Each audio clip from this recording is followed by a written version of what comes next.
Good evening. That intro was so not for this show. It was so wrong. I do apologize for that, ladies and gentlemen, and to Calvin. I do apologize for that one. Ladies and gentlemen, welcome to More Than Just Voting. Brought to you by Racing Science. I'm Anwar Daniels. I'm your host. Tonight we're chatting to your Cape Town's wonder child, if I can put it in that way, in so many sense of being where he was, where he came from, and where he is today. It's something I drool about. It's something I wanted to do, but obviously he was just better than me, I think. Um, but it's so so. Whatever. Ladies and gentlemen, Calvin Fisher. Good evening, sir. How are you? I'm very good, Anwar. Thank you so much for having me on, man. Happy to be No, here. no. I'm a pleasure. No, I feel like, I'm inviting all these legends, all these celebs. I'm like, these people going to talk to me again after this. Don't confuse legends with old people. No, it's not the same thing. Calvin, your journey. I mean, I know, I've always been listening to and reading your write ups about the vehicles you do and stuff like that. Um, it sounds like you're telling a story, right? Before we come to this telling the story part, back in the day, how naughty were you on the road? Uh, well, it's for context, it was a different time, Yes, but yes, yes. fairly naughty. But Uh I know huh. what you're talking about. You're talking about the the dicing and Yes, the parking in places you're not supposed to be. But yes. I just want you to remember, like, let's say late 90s. So I only really started with the magazines in, let's call it 2001. But Correct. in the 90s, I was just another naughty lighty, sometimes with Mm-hmm. the car, sometimes without the car. And back then, you didn't have to have the kinds of cars that cars are racing nowadays. It wasn't about M3s and M5s, and there wasn't even such a thing as a turbo, really. Back I mean, then, you could steal your mommy's car, and good. you could come home from the Joel, you could come home from N1 City, you can come home from walking somewhere, and you would Yes, drive through Klipfontein Road, and the manna was already dragging, and you could go jump in the back of the queue, and even in your literally anything, your 1.3 carburetor, whatever, you could line up and you could run, and you were one of the manna, you were a hero on the day. So yeah, back then, let's just say I don't have a very successful drag racing career on the track or off the track, but I yes, was there. yes, I was standing around the bonnets. We were looking at engines. We were looking at the other people. We knew yeah. the legends. And we knew Riffy. We knew Pepsi. We knew everyone that was on the scene. And Yeah. you stand in one side of the road, and your brass will go, do you know what that is? He organized this race and he organized that race. And Yeah. then it was a whole night. Then you'd go to the road, the Makassar Road, and watch the drags over there. And it Yes. would just go on and on and on into the night. But that's, yeah. Let's just say I wasn't the star. Even then, I knew, I must cover what's happening here. I mustn't participate. I must cover it somewhere.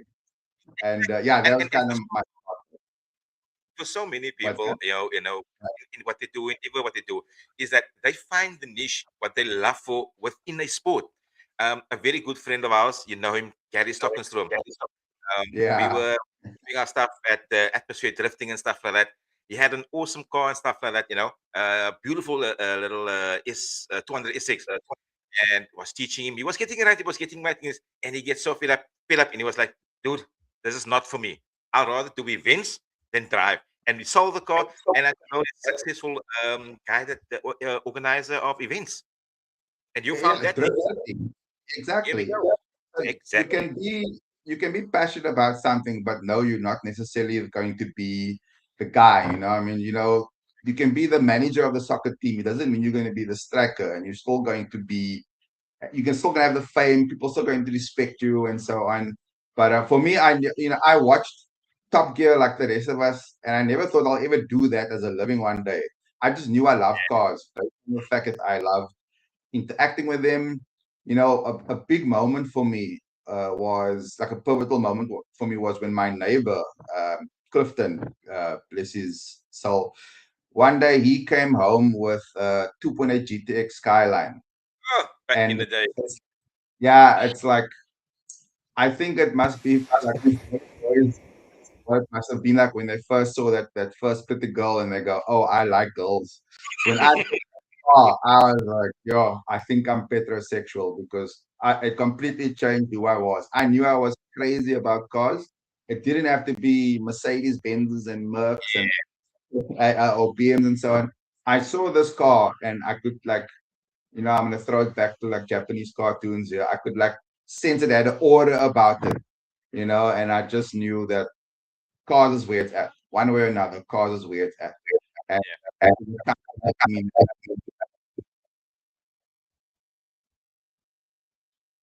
Are you there? You know. I'm there. Uh, I lose you. Here we so, go. Here but we go. with that saying, I mean, then you started a magazine. Then you started to take photos for Speed and Sound, for different type of magazines. Am I right by saying that? Yeah. So in 2001, I realized now I'm so entrenched in the car culture. So the first thing that's funny, like we've got Facebook and so on now, but back then we had forums. So the one of the first forums that I was playing on was actually, I think, Car Magazine had a forum back then, Okay. and there was a section for race tales. Eventually, all the car clubs in Cape Town, in fact, all over the country, had their own race tales forums and so on. But I started writing these stories, and the first one I wrote just for fun. Um, Embarrassed to say that this is now all around that first Fast and Furious movie, and Hmm. I wrote this story called Fontaine Chronicles about a street racer, basically racing, and but I made it funny, I made it self-deprecating, and people really, really enjoyed it. And Yes. then I thought, well, this is all I actually want to do now. And this is a very long time ago now. This is probably 2000 or maybe 2001, just before I started the Urban Racer magazine, because I realized this is what I got to do. So I was still working in. I was a designer, and but the guy next to me was an IT guy, and I said, "Dude, I'm gonna make this magazine. I'm gonna send you a bunch of JPEGs. Can you Hmm. basically animate it like a book and make it work like a magazine?" Yeah. And he could. So just about halfway through, I realized, but yo, now I need photos. So I Hmm. just started taking photos of cars. I just started writing with every car. But luckily, by this point, I was on every forum myself. I knew everybody, and back then I had this online nickname Canucks, and there's people still today that will approach me, even if I'm with my wife, and they'll say, "Hey, Canucks," and my wife will be like, Who's that? "Who is Canucks?" And I'll be like, "I'll tell you later. I'll tell you later." But Yes. Yes. yeah, it all happened so fast. But I realized that there were factions, there were groups, there were car clubs, and they were sometimes opposed, which is a normal thing. If you're in a Yes. if you're in a car group, you're in a tribe, and tribes oppose other tribes. And I realized I don't smack this tribe stuff. If I'm here as a magazine, or if I'm covering everyone, then everyone's going to be my bra, because everyone wants to see them in a magazine. Everyone wants to see their photos. So I was quickly, they all warmed up to me very, very quickly. And we got to the point where we started doing events, Junaid from Raceweb, we had a guy, Charles Norman from Zooped Up. And we did one of our first little get togethers called Cruise Nights, I think, or Cruise Culture. Oh, If, no, Cruise Culture. if, if, Junaid went on if to do Cruise Nights. memory And serves me, that was in town somewhere. We were in town somewhere. I'll tell you, the first one we did at Casey, Kilworth Yeah. Center. With that one. And we arranged it on forums, and we thought that, wouldn't it be quiet if like 50 people came to our event? And Away. I was in Atri at the time, and I'm driving, and I mean, this is before cell phones were really popular. So I mean, I think I was on my Page, Nokia, like a CCC DDD going, or yo, pager. I can't even get to Casey because I think there's some event going on at Newlands or something tonight. The traffic is it's intense.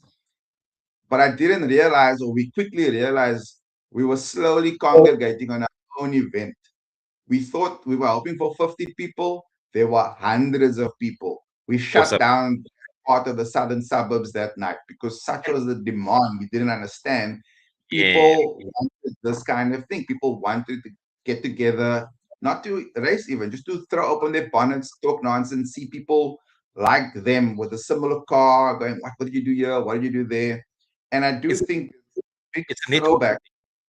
It's more than that. It's like it's your tribe, your bigger tribe, and it just happened along the same trajectory of those first Fast and Furious movies. It's more than a coincidence. Um, True. it was just such an energy at the time because I don't know if you remember. 90s, I would say was the generation of Fast Car magazine, Max Power magazine, all these Yes. imported magazines. You know, you had your paperweight shops and so on. They would sell all these magazines that used to be 100 rand at CNA were now like 5 rand and Mm. affordable for us. So True. the cars were already looking mal. There was lights under the cars, in the engine bays. We kind of lost our minds because it was like anyone could do it. Anyone could make amazing looking cars, and all you needed to do was rock up with your camera and just capture the vibe. Definitely. But with that saying with that, right, it was such an awesome culture big then. Not that it isn't now, but I mean, there was no internet. There was no cell phones. Okay, there were cell phones, whatever the case may be. There was no cameras. It's word of mouth traveled quickly and so long. It's because I think we were so starved for that because there was nowhere else where there was a place where we could get together, hang out, chat, and drink a coffee, whatever the case may be. No, 100%. Like I said, we had these forums. So every club had a forum, and like, to this day, we'll meet people from those days, and I'm like, dude, I don't know your name, but I know you got a mad nickname that I won't say in front of people, but you know what I mean. But Yes, yes, how you'd meet someone there and go like, oh, I'm Bandit or I'm whatever, and that's how you got to know people, but you also got to know their alter egos. And I mean, I'm friends with some of these people forever as a result. But it was beautiful because there was not one thing I will say. I mean, that was a early South Africa, but there was no such thing as color mm, or religion. It was just car people. It wasn't even gender half the time. It was just car people. I mean, we know so many boys and girls. We all played nicely together, and it was beautiful. But it came from a very, very old internet. It's all we had. Definitely not on your phones back then. But to agree with Imagine, you, uh, imagine we had all the internet access and the photos, the phones, whatever the case may be back then that we have now. How crazy would that have been? so in my industry that I'm in now, where I review cars, and I'm still a writer, a storyteller in that regard. There's this whole generation of content creators and influencers, and some of the obalis in my industry are like, oh, who do those like these think they are coming here and standing in front and getting all these things, and I, I keep thinking, yo, in 2001. I had some very basic tools and I made this magazine and I made all these things. But if I was a young gun today, my bro, with all those toys, I would have been doing the exact same thing. So, and I think the opportunity is still there for anybody that's passionate. All you need to be is passionate.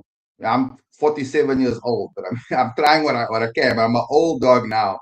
If you're young and you know what you're doing, you can still you can also go travel wherever and do these amazing trips. You just got to still be passionate and produce. Just your output needs to be there. But the thing also with that is the passion for what you want to do. Like you started with a magazine, taking photos, doing your storytell. Then eventually you went to from a I wouldn't say a medium to a platform where you're writing for car magazine. Like back then, car magazine was the biggest car magazine in South Africa. If you see a car magazine in the stores, like yo, you stand there, you go through it and see all the cars and stuff like that. You're like, yo, this is quiet. But you were the guy telling the stories in that magazine. So I didn't.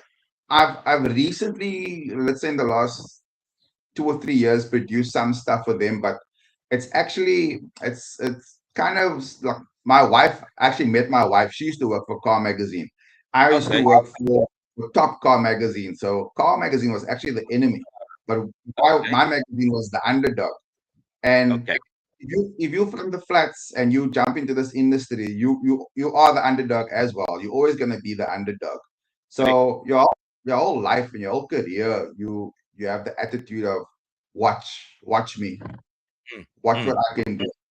Not I get in a way where you wanna show off, but in a way you wanna prove yourself. So you're always wanting to prove yourself. So the opportunity did come. So I was basically a deputy editor of Max Power magazine. And those were good times, but it was short lived because our publisher basically shut us down. you. And then I was hovering around, and then the opportunity came to move to Top Car. I thought, I was not going to waste this now. Mhm. And but I never thought I'd ever get there. But soon after that, things just blew up. I just made sure I did the best storytelling I could do, which I was able to do because in with Speed and Sound, Max Power, Urban Racer, you don't get to drive other people's cars, hence other people's cars, but you must now, if you've got a 1,000 kilowatt Supra, you're not gonna give me the keys. So Correct. I've got a spec sheet, and I've got to tell a story for 30,000 readers, and they must feel like they're sitting in that car with that guy. So I had to dust off my dictionary and come up with the craziest stories I could to put people in that seat. So when I moved from that to actually driving the car, it's like, yo, this is easy. I'm actually experiencing these things. I'm not imagining it. Wow. And yeah, so it made it quite easy for me to make the leap. And I was writing at the level that I asked my editor, hey man, I'm really like self-conscious, like shouldn't I go for a writing course and this and he was like, dude, you're not doing any writing course. I'm not You don't. allowing it. You don't Yeah, need. Yeah. yeah, you're fine. I'm not wasting money on that. So I just started with it. And Yeah. I was in a position where with repetition, like drifting, use the example of drifting. You hook up that same corner over and over and over, you're gonna get it. And it's the same thing with driving these crazy cars, writing stories, and then opportunities unveiling, going overseas and like my bucket list, I mean, it's empty, bro. Is I threw all that stuff out already. But no, with doing the writing of the scripts of the magazine and now driving the cars. So was there any time in the span of your career where you actually went for cars to the extent where it should be driven to, or like Calvin, just have that natural talent and just did it? You gotta. But the thing is, with driving is there's driving quickly, and then there's the race car driving, racing. And I've always loved racing, but I've never aspired to be a racing driver. So I'm very much unpolished. There's guys that will make me look stupid. They'll make me look like I'm standing still, but I cover the basics. Mm, So I've done quite a few track days. And when the opportunity came along to do like a driving course back in the day, like these manufacturers like Audi and Opel, they would do driving courses. And it's going quickly, but it's still the basics. I yeah, haven't done door to door racing, wheel to wheel racing. I haven't had that privilege. I don't necessarily need to either, but I've driven very powerful cars on incredibly amazing racetracks around the world and on the roads outside of them. Like I can hop into any car and I can go quickly. I might yeah, go 7/10 in some of them. I might go 9/10 in some of them, but I don't leave too much on the floor. I take as much with it as I can. But it's been a long time. I've driven some scary stuff, but I I think also then again I did it when I was being naughty as well. I remember correct. taking I won't mention which car club, but let's just say that they favor a certain rev range, and then Mm, for the most part, front wheel drive. And uh, I took a bunch of them up onto Rhodes Drive, and everyone was initial D mad at the time, and we thought we'll go up and down this mountain. yeah, And I think don't know if I'm supposed to name names, but me and let's say a friend whose name starts with a Z, Yeah, the M3 at the time, and him and I went up and down once or twice, and then we were waiting for everyone else to. Mention Yeah, the so that's a normal thing. And we were waiting for all these other cars, rhymes with Zonda, and we heard them pull, and they came to the first corner, and you just said, "Ooh," Mm. because there was corners at the time. So yeah, a lot of naughty stuff was done, and certainly not scared to go quickly. But when the opportunity comes along in this job to do it on a racetrack and it's sanctioned, you're a fool if you don't put your foot down. And I've had like one of the things that jumps out, like I've had the privilege of the BMW M2 when it was new at that point, of driving that around Lagoon Seca, which is one of the most iconic tracks in the world. And there you can't go at your speed. You've got to go above your speed because you've got racing drivers acting as instructors. So one will be in front of you, one will be behind you, and they're pushing you, which is great because now instead of going, 200 k's an hour, you're going 240 k's an hour. But you're in a slip and everyone's cool and you've got a guy on a walkie if you don't feel comfortable, but you learn whether or not you want the information. It's being forced into your ears on that day. You're never going to forget. And coming down that corkscrew, the guys on the walkie going, look for the tree, drop in, don't take your foot off, even though your brain's going, are you mad? Because you can't see what's on the other side, but you're pushing and you're pushing. Yeah, there's just too many memories. There's too many racetracks. You've got to take every opportunity that you can. Well, I think I've lost your sound. What? Hi, Calvin. Can you hear me? Go. You back?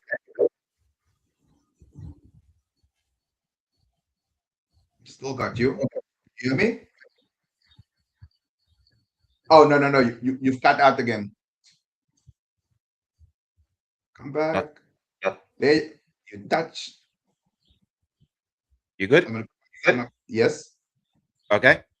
So Yes. a very, very cool memory that I have from you was we were having a interview at a certain radio station, and you Yeah. came. You remember that? And you came to the What that window guy? and you showed me the key against the window while we were doing the interview. And I told the gentleman by the name, his name is D. I told him, dude, I'm back now. But at the same time, everybody that was in the studio went out with me to go with you. And ladies and gentlemen, so we chatting to Calvin. This guy I think it was the first edition GTR R35. Yes. Not the GTR, but the R35. Came up and he showed me the key, and I knew what key it was. And as that time where this 35 was like, we were drooling over it. We have never seen this car up on your photos, and That was big. here's Calvin coming in, and Calvin's got one here, and I'm like, bruh, tonight you're taking me for a drive in the 35. And as we get to the car, blah blah, cool cars, nice and everything. We get in the car. Some other guys went with us as well, and Calvin's favorite words were, I mean, we're all big boys. Let's put off all the traction control. All this. I'm like, huh? Are you sure you want to do this? And but at that time also, we knew who Calvin was, and just by that exercise that we did that evening, I could see now this guy's got talent. He can drive, brother. Because the way he put that car through, we went through, and that was amazing to see how he can handle such a beast. I mean, that car made 400 at that time, 450 kilowatt. Am I right, Calvin? I think 412. Okay, 412. but still, it was Plenty. and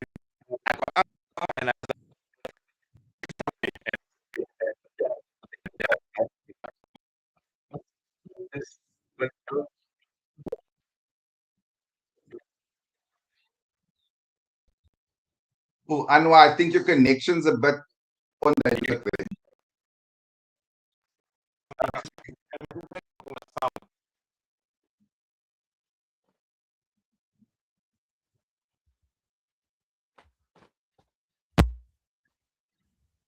I realize now you have a fake background. I thought your setting was beautiful. I was going to compliment you on your house.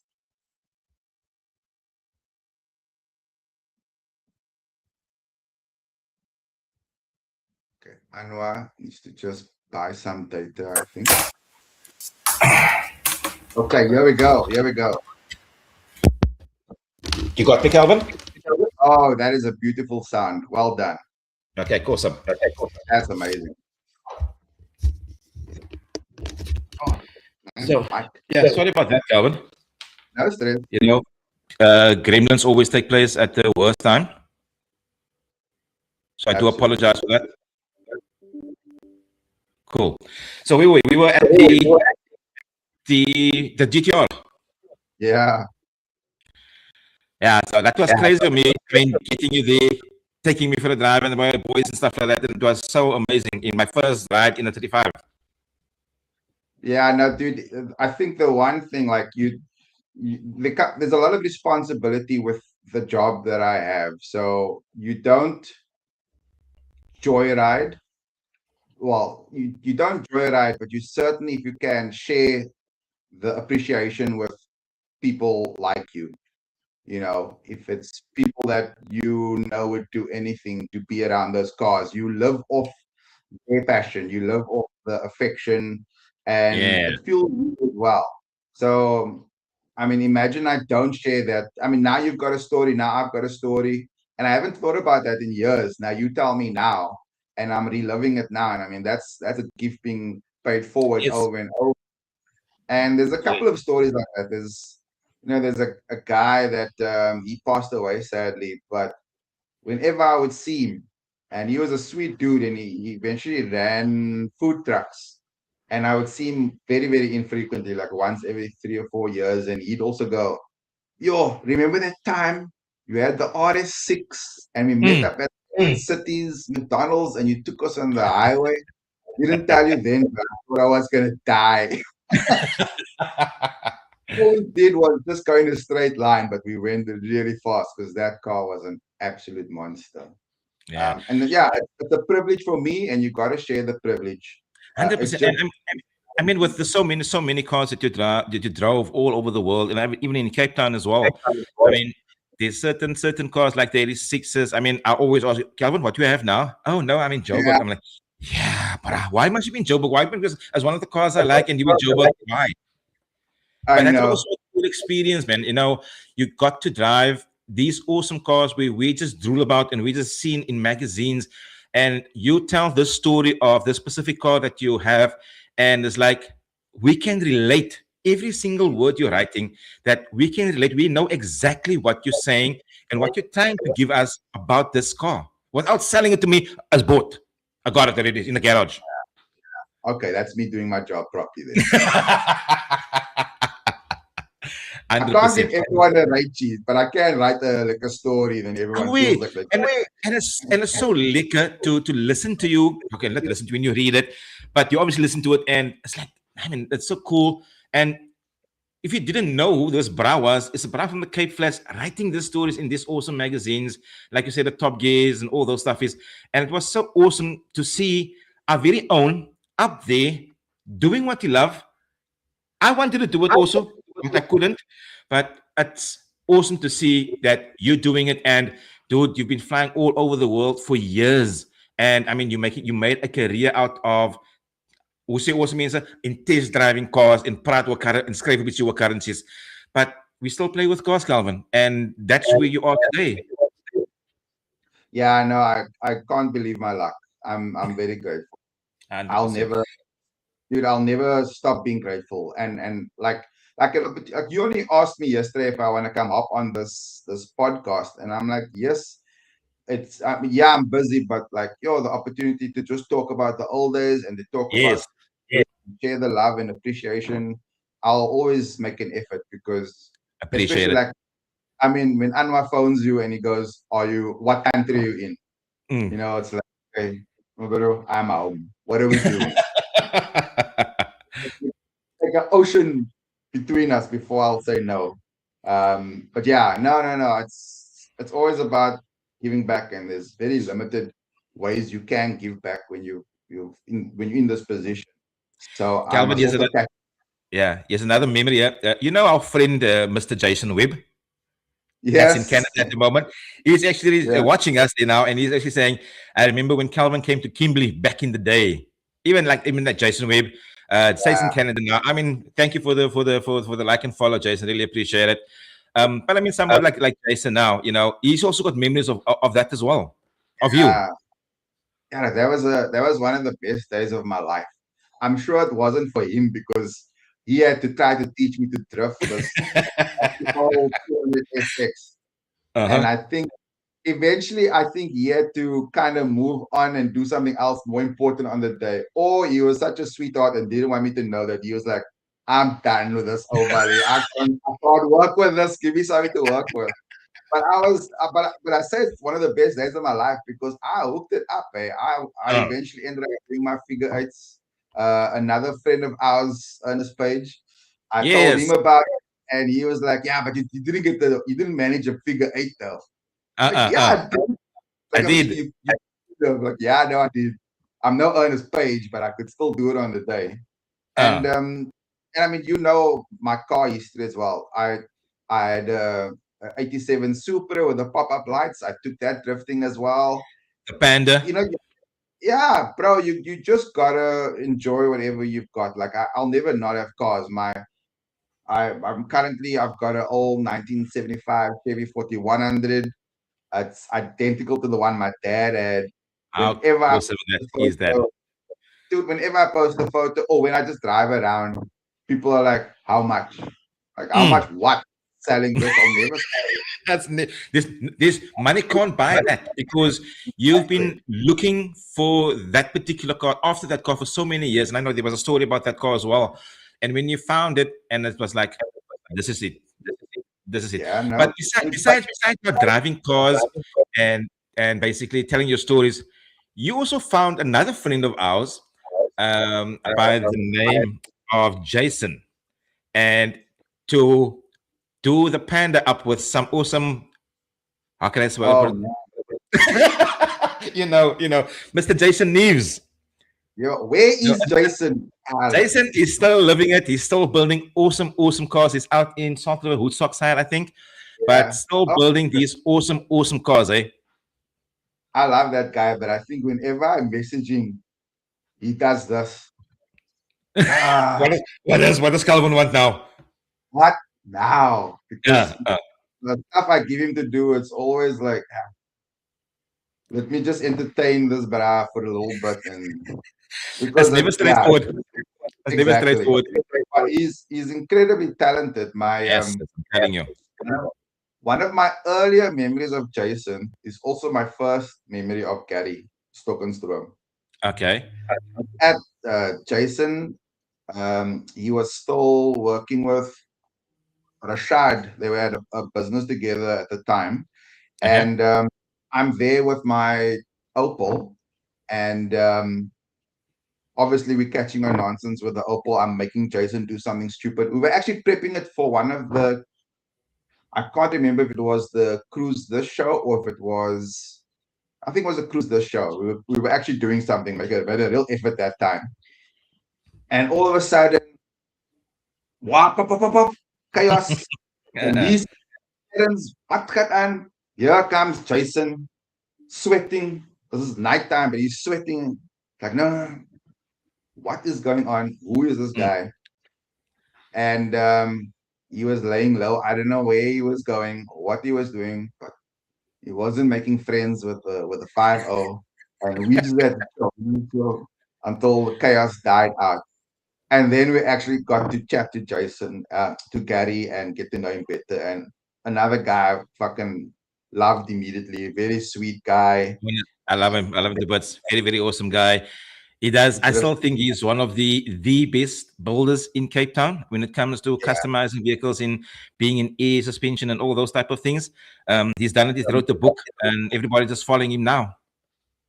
yeah. That's the thing. Like we're all kind of the same age now, but and none of us do the exact same thing, but we certainly are adjacent to what we used to do. 100%. We've 100%. expanded, definitely expanded. Ja, ja, ja, Um, nou, hoe sê hulle? Ja, ja, ja, is vooruitstrevend in Afrikaans. Vooruitstrevend, heb ek. Ja. We are outgrowing our old selves in the waste. But Yeah. yeah, so it's great to see everyone. But you and I obviously have a massive group of friends in common, and Yes. I could sit here and just name all the legends, but I'm sure they're waiting for me to, and I don't want to give them the pleasure. So they know who they are. You know who we are. But yeah, I'm grateful for my journey, man. No, no, with your journey, I mean, it's amazing. Like, it's you travel the world first of all. At home. Oh, your internet's being a bit iffy again there. To up and down. I think it's just you. So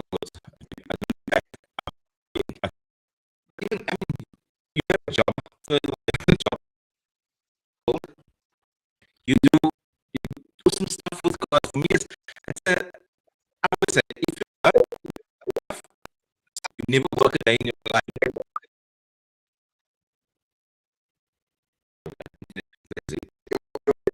Connection is and and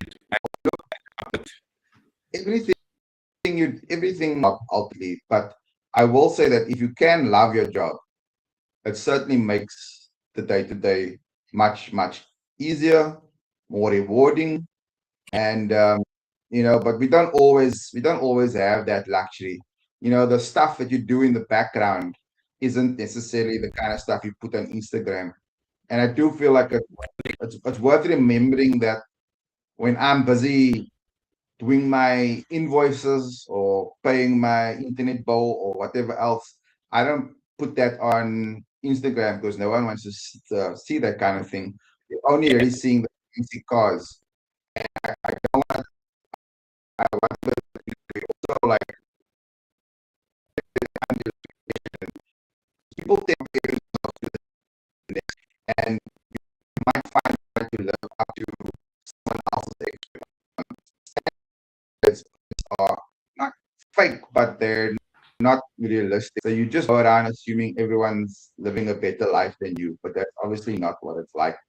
And I think it's especially for guys like this generation of guys that we are, like no one's checking in. You know what I mean? Like no one's yes, saying, yes, yes, "Are you good? Are you good?"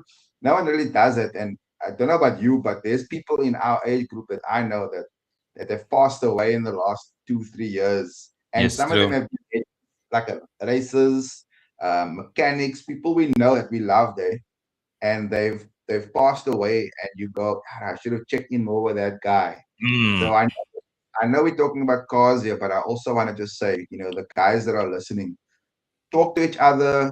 Even if you make fun of each other, it's fine. That's how we love each other as guys. But don't just ask how's the car. Ask how they are also when we do that. Make sure everyone's good. 100%. Because time moves on, we are so focused in what we do, and we're so invested in what we do as well. So, like you say, we need to try. Hey, where is that guy? Is he still okay? Is he still around? Pop a message. Hey, dude, how you doing? That's also not gonna be.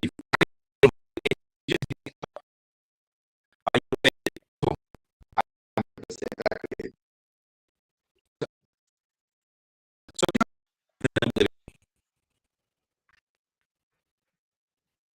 Man, this internet connection is not being kind to us. I no, wonder if it's I feel it. I feel it.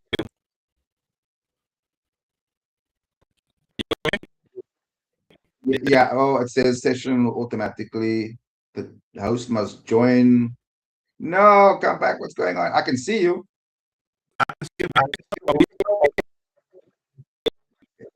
Do you think it'll help if I put my video off? I'm gonna, I don't want to do that. Let me try lower. I'm. Oh, you okay? I'm gonna lower the Yes. quality of my video. Maybe that'll help. Yeah. Let's see with that. Let's see. I'm still here. I'm still here. How's It's that? both of us because mine's showing full. You know. Okay. Mine was showing full, but here we are. Here we are. Sorry, everyone that has to listen to tech support. Back to you. So the question was, I mean, the iconic racetracks all over the world, for me personally, is the Nürburgring. One place I said my bucket is empty, but there's three bolts still in there. The one is I've never been to Nürburgring or Okay. Le Mans or Goodwood. Okay. Okay. Those are the three I haven't done. Done the rest, but yeah, I haven't done those. I've done what's the Yas Marina, which Oh was no. Beautiful so track. you get car launches and then you get something called a tire launch. And when someone invites you on a tire launch, if Yes. you're not vape, you might go, oh no, it's a tire launch. What are we gonna do? Like braking tests and so on. Yeah. And if it's with a local launch, it might just be like local, like stopping tests and all that kind of boring stuff. But if it's international tire launch, you say yes. So Mm. my second tire launch was around Yas Marina Circuit, and you rock up, and then there's a bunch of cars, and you start on the one side and you finish on the other side. So I'll start off in a Toyota 86 automatic, and I end up in a 458 Spider. And, and in between, it's like Corvette C7s. It's Audi. It's just like exotic stuff. And all we had to do was just lap around Yas Marina over and over. So that's a hard Portimao in Portugal as well. We did that in the R8. And then when we were done with that, they said, we still got time, we still got sunlight. Just take the R8 V10 and just go drive around the roads. And I swear the roads around Portimao racetrack were even better than the actual racetrack. And you just go, you just go for as long. I basically drove that car until sunset, pulled back in, and there's something magical about being alone in a car in a different country, and you're all by yourself. And okay, in a R8 V10, you don't play music. The Oh engine's the no, music. it's got its own music, a built-in stereo. You exactly. So you just coy and it's singing in your ears, and it's I'll never forget that experience. But then other times you are alone, like it was the BMW M240i in Vegas, and we shot this thing in the middle of the desert. And when the shoot was clear, I GPS back to the hotel, and it was an hour and 20 minutes, and I was all alone in the car for an hour and 20 minutes, and I just played this chill American playlist of mine, like all those that road trip music, man alone, sunroof open, and just cruise by Lekker. my. Lekker, lekker. And for that over an hour, that is when you're going through. What am I doing here? Mm. That is that is the just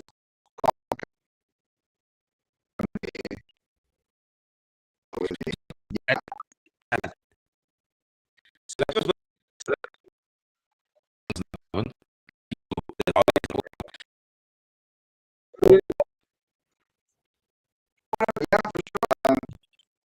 into and like this is the whole uh, lovely, lovely, amazing. We've got a lot of courses for chances are that they like an obstacle course basically, and you get a beginning of off-road driving. It's very different from driving on the road. It's very technical, but yeah. also it gives you tools. You know, it's like it's like your driver's license. You learn a lot about car control and stuff. It's never fast. It's very much just covering and get you normally. I know 4x4, and so like, sometimes my wife and I will go camping in places that's a bit more remote. I still know that okay, you can stick it in low range. You know how to handle yourself over rocks and so on to get to places that other people won't get to unless they a rental car. Then they somehow get there anyway. But yeah, I've had amazing experiences in the driver's seat on the road. I've had amazing experiences in the passenger seat. I We were once at the launch of the A45 AMG, That's and my dream car. Dream car.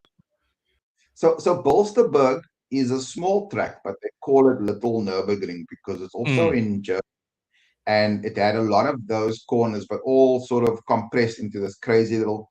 It's not even a race circuit; it's a test circuit, okay. and we went balls to the wall on this track for a while, and it was fantastic.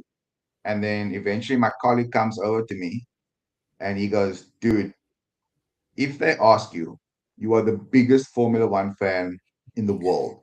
Okay. Okay. And I was quite into Formula One at the time, but I was definitely like I wasn't even on the list. I was like a big fan.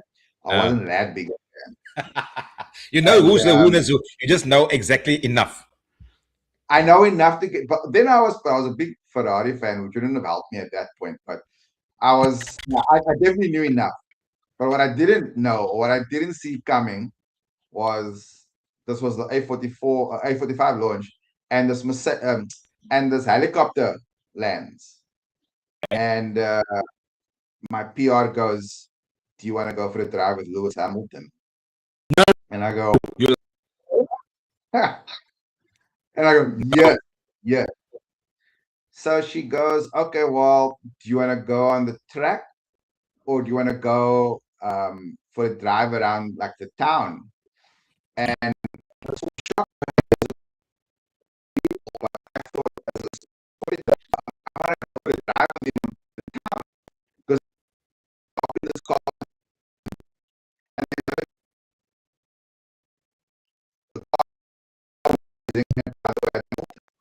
So they're out in the streets of Bolsterberg, Lewis Hamilton, for literally half an hour. He was driving wow.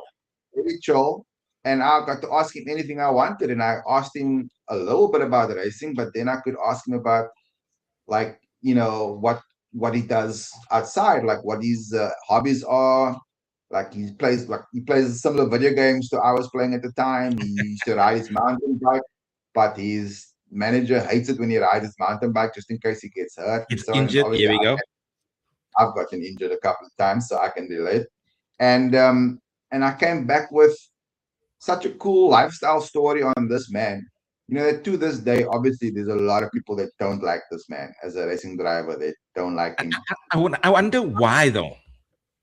Can, I can, think I can I think it's like you go.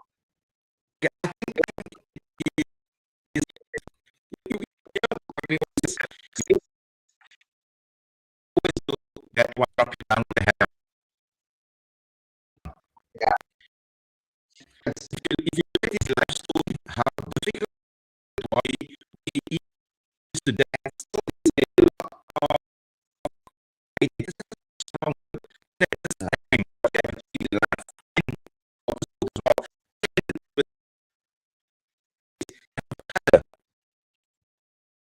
Schumacher, the titles.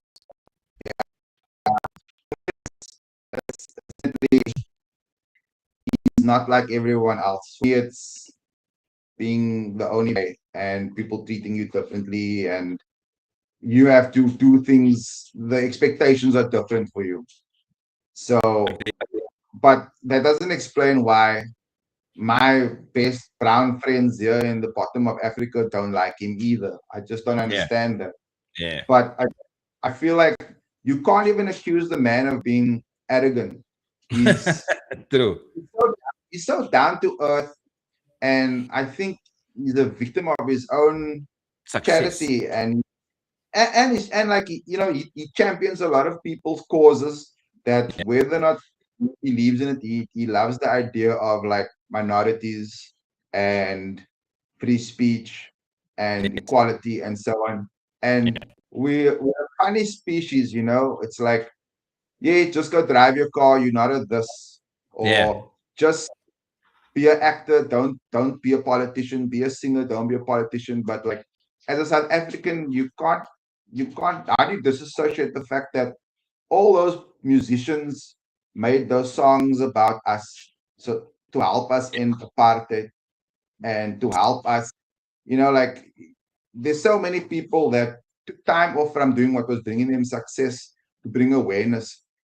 So this man is bringing awareness, and he's still a world champion. He's equal the record. And in my opinion, he got robbed gevaarlijk in that last season. That last season where he would absolutely have won, and they basically screwed him over. Yeah. And or Look, they that's yeah. Look, or they- that's a topic for another evening. yeah, So no, no, Cal, no. to you, we have about 5 to 7 minutes left now. As a youngster out there, and I want to do what Calvin does. Talk about cars, tell stories about cars, take photos, try to travel the world and do what you're doing. What advice would you give to our youngsters out there and inspire them to actually go into the trade that you are doing now, and how they can how they can make it successful as well? That is the easiest thing to answer. In fact, you've already answered. There's no one stopping you from taking photos of cars now. There's no one stopping you from writing about them. The social media has democratized your output. You can tell what I do, anyone can do tonight still. Yes. They can go outside and do everything I do. They can write a story about a car. It doesn't have to be a test car. You might wait a while for a test car, but if you're passionate, then what are you waiting for? You can start now already. Knocking And on the doors. exactly. J- Not even that. You could use your friend's cars, use your own car. Don't even just have an opinion and get it out there and gain a following that way. Nothing Yeah. stops you from talking about write a story now on Facebook. I'm 200 words on why is every car I'm looking at Chinese now. Do a little bit of Crazy. research, do a little bit of research, and you can write that story sooner than I can because I'm sitting on my butt here. So there's no barriers to entry like there was back in the day. Anyone can be a motoring journalist now, or a someone with an opinion, and the platforms are available, for Yes. you to go grab podcasts, YouTube. Um, Write the story and send it to your nearest editor and say, "Is this something that you'd like to run?" And Correct. the big thing for me is arrogance and entitlement. There's not a lot of space for that, Yeah, and true. I think it's a generational thing where I think that it's easy to be seen as arrogant now, and it's easy to be seen as entitled now. But times have moved on, and we can't look at these young guns and go, "Oh, you guys just want everything straight away," because we've kind of built this environment as well. We also, we are living in this reality that we helped create anyway. But I would say that, as if I was an editor and someone offered me a piece of content or whatever, and they were arrogant about it, I struggle to use them when there are guys that are super passionate and polite.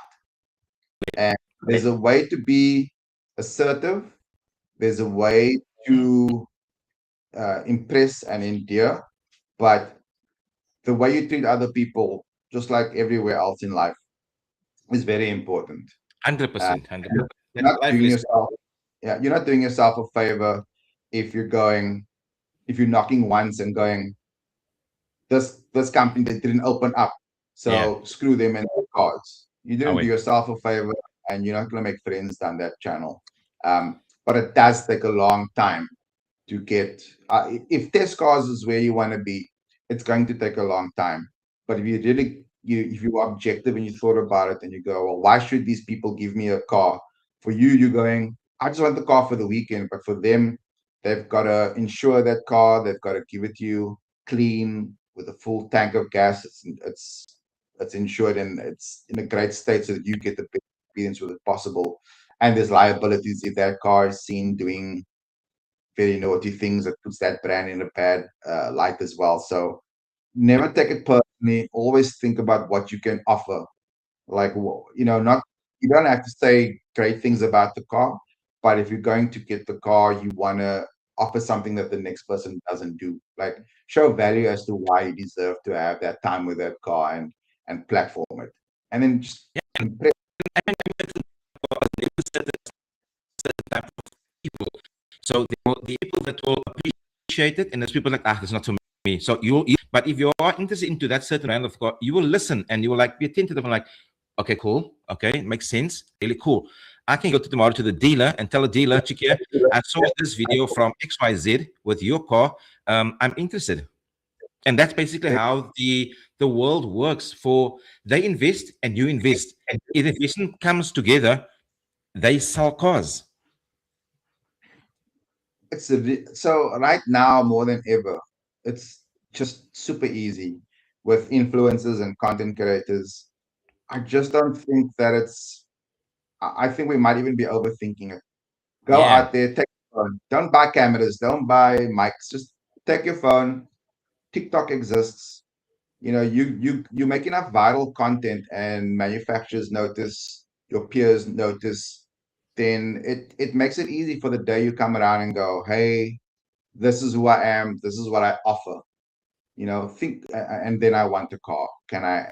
And I'll impress you. But go into it with, this is what I have to offer in your heart. Like, and you can't guess on the day, what am I gonna tell? What card am I gonna skip? You literally need to have it. This is what I'm offering. If you can't, if someone asks you what you're offering and you can't answer, then you haven't thought about it. You might not be in love with the you might not be passionate about reviewing cars. You might just be passionate about being seen with cars. And that's a very different. I know a lot of people that for that reason.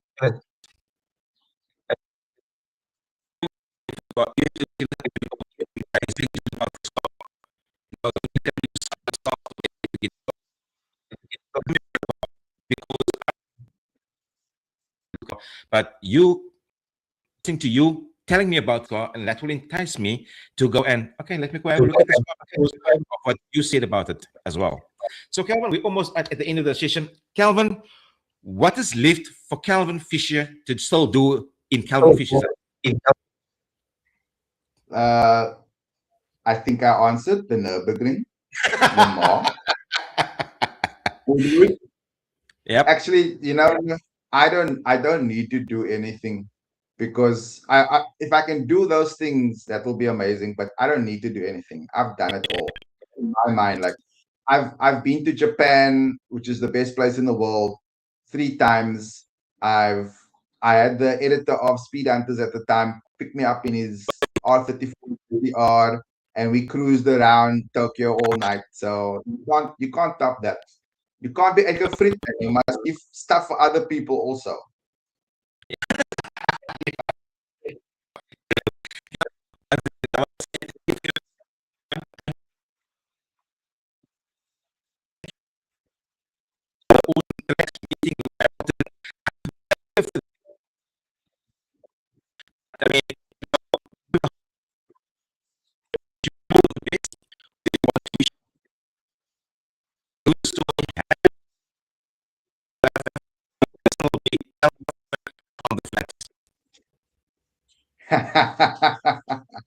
Thank you so much, and thanks to everyone that listened in. Grateful for the community. I love to think that it's the same old community, just evolved, older, and more passionate than ever before. Thank you so 100%. much, everyone. Thank you very much. Ladies and gentlemen, that was Calvin Fisher. I'm yours, Anwar Daniels. I want to say thank you very much for tuning in. We have lots of Jason Webbs all the way from Canada. Then we have gentlemen, I can't remember, Moy Calvin, truly a legend. Anwar, they know me, bro. I told you I was in Dubai. Nicholas is evening gens. And someone said Anwar went AO. Anyways, that's some of the chats and stuff we have. But we're on the line as well. But from myself, Anwar Daniels, I want to wish everybody an awesome evening further. Tomorrow night, we will chatting about the Blind Navigators Rally that's happening this Saturday at Killarney International Raceway. I will be the Saturday. I was asked to do a start on the start line for them on Saturday. So we'll have some more in depth of what's happening about the rally. Obviously, the navigator is the person that will read the braille to the driver on the rally. It's not your conventional normal rally. You see your WRC and stuff. It's like where you go around on a certain course that you need to finish off. But for myself, Anwar Daniels, I want to say thank you to each and everybody and cheers.